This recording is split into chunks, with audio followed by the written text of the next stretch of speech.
Bonjour Jean-Christophe. Bonjour Euh, Christelle, J'espère que tu vas bien. merci. Euh, je fais partie de la commission étudiante de la FCC, donc thérapie troisième vague, thérapie acceptation et de l'engagement. Et je suis heureuse de t'accueillir aujourd'hui pour une interview concernant tous les praticiens qui pratiquent l'ACT. Peux-tu déjà te présenter et puis me dire quelle est ton activité et ce que tu fais? Alors, je suis médecin psychiatre, je suis installé en libéral. Jusqu'à présent, je suis installé en libéral à Paris, mais là, je suis en train de bouger mon cabinet pour exercer en Bretagne. Je suis médecin psychiatre, mais aussi médecin du sport, ce qui fait que je fais beaucoup de psychologie du sport et en ce moment, je travaille beaucoup dans le cadre du confinement avec la Fédération française de rugby pour aider les athlètes de haut niveau dans ce cadre du confinement. Je suis le co-créateur de l'association S'asseoir ensemble, qui est une association qui promeut la méditation libre et ouverte dans les espaces publics. C'est une association qui a 4 ou 5 ans et qui est ouverte à tous et qui permet de vivre, de vivre l'instant présent et de souffrir un instant présent. Je travaille beaucoup en entreprise aussi. J'interviens dans place des espaces d'écoute et d'expression en entreprise. Je travaille sur le handicap mental en entreprise. Après avoir fait des années pour essayer d'être intelligent, j'ai fait des études de clown, pour essayer d'être très con. C'est une expérience intéressante. Et en tout cas, le clown, j'ai pu découvrir dans ces études de clown que le clown, c'était un pratiquant de l'acte. On dit souvent que la métaphore de l'acte, c'est le surf. Et ben, le clown, c'est un surfeur freestyle. Euh, et d'ailleurs, dans des outils d'échauffement du clown, il y a beaucoup d'outils d'échauffement que j'utilise en pleine conscience, qui permettent d'avoir conscience de sa fragilité, conscience de l'instant présent, de sa vulnérabilité, et de pouvoir porter un regard bienveillant là-dessus et apprendre à jouer de ça et de jouer de cette énergie que nous procure l'urgence de vivre. Je suis rattaché aussi à l'unité INSERM 669. Euh, voilà, grosso modo, je suis très curieux, je fais plein de choses. Et si, quand même, ce qui est un petit peu important, j'ai écrit quelques livres, et notamment quelques livres sur l'acte. Voilà. Est-ce que tu peux nous dire comment tu as cheminé pour en arriver à l'acte?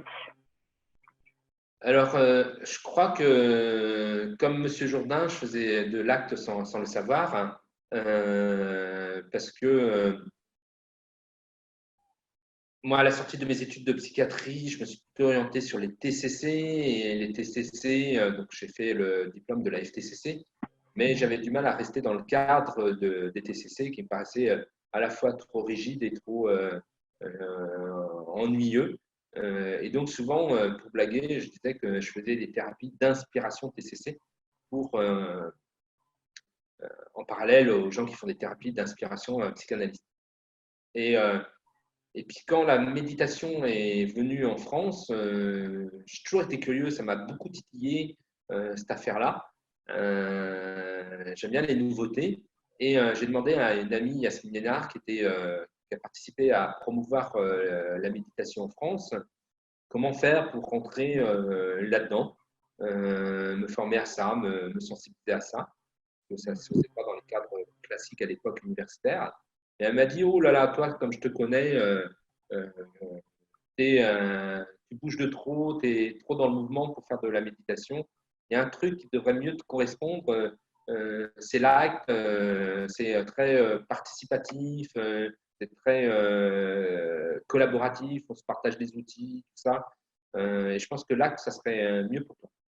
Et donc, je me suis inscrit à un atelier acte organisé par Benjamin Schandorf et Jeanne Agrin.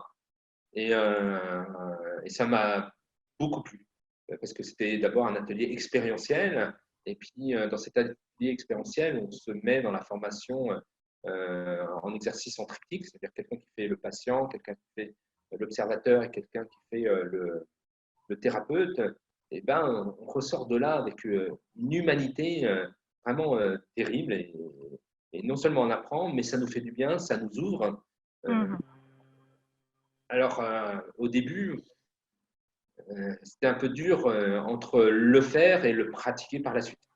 Dans la thérapie ACT, il n'y a pas de diplôme, parce que c'est la philosophie de la thérapie ACT.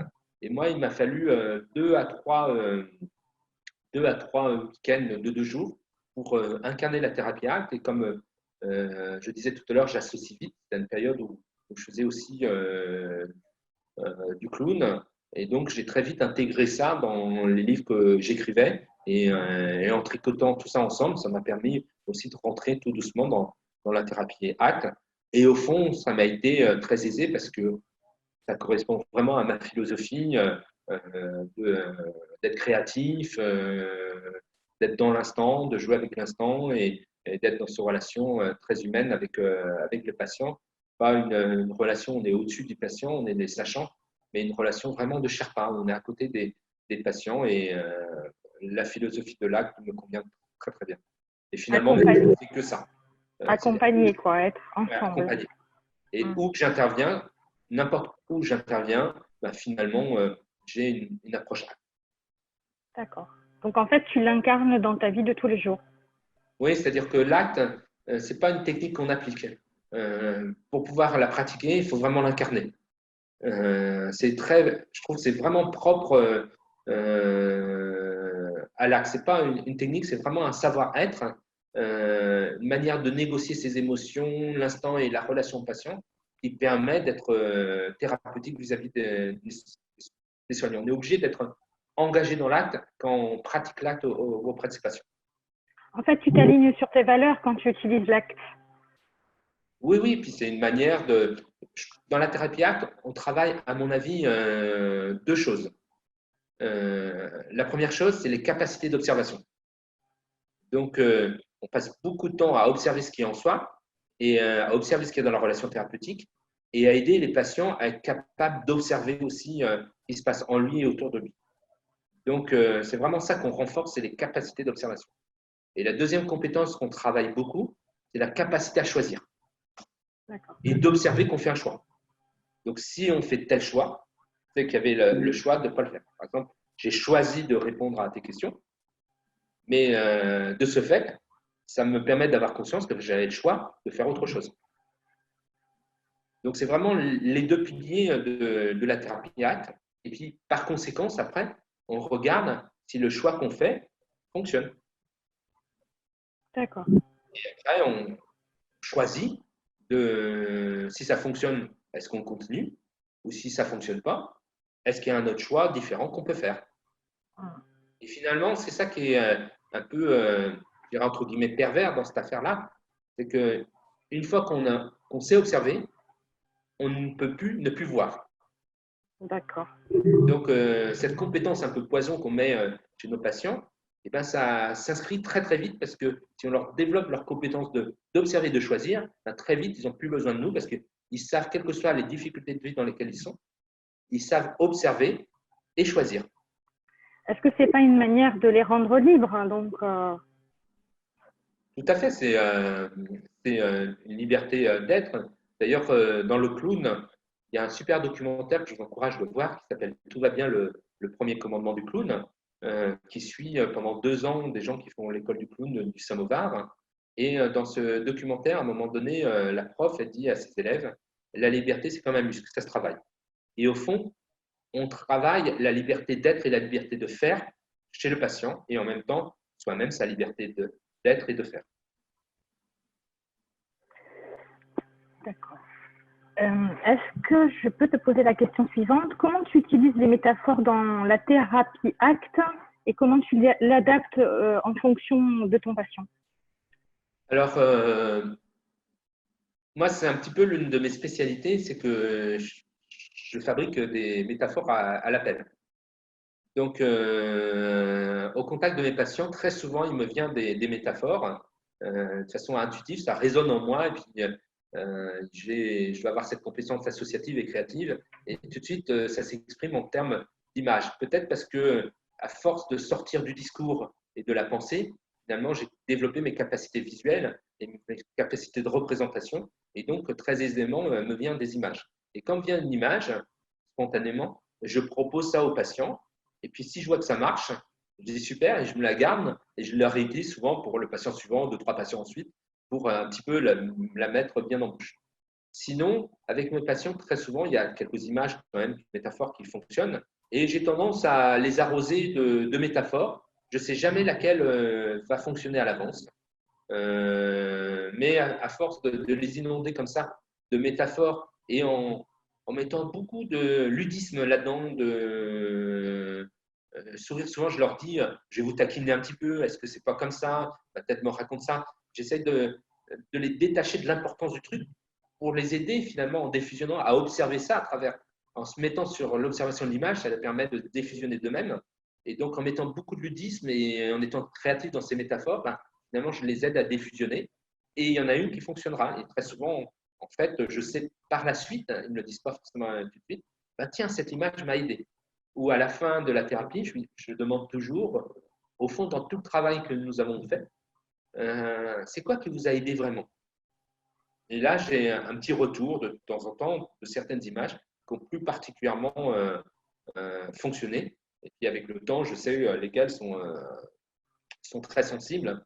Et moi, je choisis beaucoup d'images grotesques, puisque voilà, j'utilise le clown, parce que ça retire de l'importance.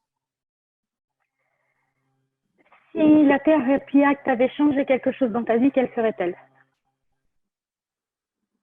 Eh ben, à la fois, je suis beaucoup plus flexible, je suis beaucoup plus conscient de mes choix. Et je crois que vraiment, je suis, maintenant dans ma vie, je suis très aligné. Je Ancrée? vis en fonction de ce qui est important de moi. Et je pense être très souvent en pleine conscience et je fais rien au hasard. C'est vraiment un choix. Alors, les mauvais esprits diraient que je suis dans le contrôle, mais je ne crois pas du tout. C'est pas du tout ça. C'est que je suis engagé, je fais des choix. Je surfe pas la vie n'importe comment. Après, l'effet indésirable de ça, c'est que plus on est en pleine conscience, plus on est au contact de sa souffrance. Et donc, ça a aussi augmenté ma perception de la souffrance. C'est que la souffrance, ma souffrance, je la vois bien. Je sais qu'elle est là, je sais les sujets qui me font souffrir, et je sais que vivre, finalement, c'est faire avec cette souffrance qui m'accompagnera, qui est inhérente à la vie. Et est-ce que tu penses que la flexibilité psychologique vient des métaphores, vient de cette pratique et est-ce que tu sens, est-ce qu'il y arrive quelquefois qu'avec un patient, tout ça, ça fonctionne ou est-ce que ça ne fonctionne pas? Comment tu arrives à réajuster? Ça ne fonctionne pas toujours parce que tous les patients sont pas accessibles à ça. Comme on dit, il y a des gens qui comprennent vite, mais il faut leur expliquer longtemps. Voilà, de ressentir ça, de ressentir l'acte, tous les patients ne sont pas accessibles à ça. Il y a certains, dès qu'ils voient en 2 séances, ils voient et puis ils font des progrès magiques. Puis certains, il leur faut de longues séances pour s'améliorer. Et puis il y en a d'autres qui ne sont pas prêts à ça. Il y a des patients, ils veulent venir chez le psy pour se vidanger, pour parler. Ils ne sont pas forcément dans cette démarche de travail. Et si on les fait travailler, ça les embête parce qu'ils ont l'impression qu'on leur coupe la parole et qu'ils n'ont pas le temps pour s'exprimer. Moi, mes consultations durent une demi-heure parce qu'on est très dans le travail, comme les cours de piano finalement. On travaille, mais pour des patients, ce n'est pas ça. Ils veulent un espace pour pouvoir parler, s'exprimer. Et dans cette vidange régulière, bah, probablement que ça leur fait du bien. Donc, il faut le respecter et savoir quand un patient se sent frustré de ne pas avoir l'espace qu'il aimerait, va pouvoir l'orienter sur autre chose. Et puis il y a des patients qui ont des croyances qu'en faisant ça, on ne fait pas un travail profond. Si on ne va pas ressasser le passé, on ne fait pas un travail profond. Libre à eux. Peut-être qu'ils ont besoin de revisiter leur passé avant d'être dans travailler cette flexibilité du présent. Donc, ça dépend des patients et voilà, quand ça ne fonctionne pas, ben, ça ne fonctionne pas, c'est pas grave. Notre travail aussi, c'est d'avoir de la flexibilité, de les réorienter vers des professionnels plus adaptés à leurs demandes. Et en tout cas, ce que je termine, puisqu'on a dit que choisir, c'était une des composantes importantes, Oui. s'ils demandent d'aller voir quelqu'un d'autre, je leur dis super, vous avez choisi. Et donc, je renfonce le fait qu'ils ont fait un choix. Et donc, l'air de rien, on a travaillé quelque chose de l'acte, même s'ils s'en vont. Parce qu'on a renforcé leur compétence à choisir. Et donc, ça aussi, nous, dès qu'on observe quelque chose, il ne faut jamais rater une occasion de renforcer le fait qu'ils aient observé et qu'ils aient choisi. Donc, régulièrement, je dis c'est super, vous avez choisi, super, bravo. Faire beaucoup de renforcement. C'est pour ça que la thérapie ACT, c'est une thérapie comportementale, comme tu le sais bien, d'apprentissage opérant. D'accord. Je te remercie infiniment pour ce temps passé pour la commission étudiante, de nous avoir fait découvrir ton cheminement et ton parcours. C'est vraiment un grand cadeau pour tous et je te dis à bientôt. Merci. Et puis, passez tout ça à l'acte.